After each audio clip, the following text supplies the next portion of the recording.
ചന്തോട്ടിൻ്റെ മുടി വെട്ടാൻ വേണ്ടിയിട്ട് കുറേ നാളായിട്ടോ പിന്നാലെ നടക്കണം. സ്കൂളിലൊക്കെ പോകുമ്പോൾ ഭയങ്കര ബുദ്ധിമുട്ടാവും, ബോർഡുമ്മയ്ക്കൊന്നും കാണുന്നുണ്ടാവില്ല. പക്ഷെ പറഞ്ഞിട്ട് എന്താ കാര്യം, സമ്മതിക്കുന്നില്ല കേട്ടോ.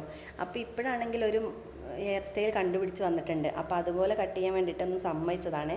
അപ്പോൾ ഞങ്ങൾ ഓക്കെ പറഞ്ഞു. ചന്തോട്ട ഏത് കട്ടായിരുന്നു?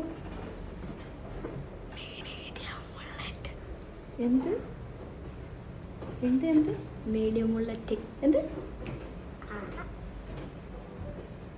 ചന്തോട്ട ഈ പറഞ്ഞ ഈ ഹെയർ സ്റ്റൈലൊക്കെ ഞാൻ ആദ്യമായിട്ട് കേൾക്കാട്ടോ. ഓരോ പ്രാവശ്യം കട്ട് ചെയ്യുമ്പോഴും ഇപ്പോൾ വലുതായപ്പോൾ അവൻ്റേതായ രീതിയിലാട്ടോ കട്ട് ചെയ്യൽ.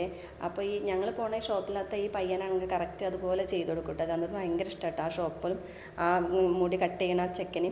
അപ്പോൾ ചന്ദ്രന് ഭയങ്കര സന്തോഷമായിട്ടോ ചെയ്ത് കഴിഞ്ഞപ്പോൾ. എനിക്കും കുഴപ്പമില്ലാത്ത രീതിയിൽ ഇഷ്ടമായിട്ടോ. പിന്നെ അത് കഴിഞ്ഞിട്ട് നമ്മളൊരു കുൽക്കി സർവത്ത് കഴിക്കാൻ വേണ്ടിയിട്ട് അടുത്തുള്ളൊരു ഷോപ്പിൽ പോയിട്ടോ, പൂക്കോട്ടൂർ. അവിടെ ഈ നോമ്പുകാലമായിട്ട് നല്ലൊരു വൈബാട്ടോ. എല്ലാവരും കൂടി നോമ്പൊക്കെ കഴിഞ്ഞ് എല്ലാവരും കൂടി വന്നിരിക്കണ ഒരു സ്ഥലം തന്നെയാണ് കേട്ടോ. അത് സംഭവം നല്ല നൈസായിട്ടുണ്ടായിരുന്നു കേട്ടോ ഒരു ചെയ്യണ കാണാൻ വേണ്ടിയിട്ട്. ഞാൻ ഈ കുൽക്കി സർവത്ത് കഴിച്ചിട്ടുണ്ടെങ്കിലും ഇങ്ങനെ ഉണ്ടാക്കുന്നത് കുറേ നേരം ഇങ്ങനെ നോക്കി നിന്നിട്ടൊന്നുമില്ല കേട്ടോ. ഇപ്പോൾ നല്ല വൃത്തിക്കായിട്ടോ എല്ലാ കാര്യങ്ങളും ചെയ്യണത്. ഞാനതൊക്കെ നോക്കിയിട്ടോ. സംഭവം പല ഫ്ലേവറുള്ള സാധനങ്ങളൊക്കെ ഉണ്ട് കേട്ടോ അവിടെ. അപ്പോൾ ഒരു സർവത്തായിട്ട് ഞങ്ങൾ വാങ്ങിയിട്ടുണ്ടായിരുന്നു. ഞങ്ങളെല്ലാവരും കൂടി ഷെയർ ചെയ്ത് കഴിച്ചതാട്ടോ. സംഭവം നൈസായിരുന്നു.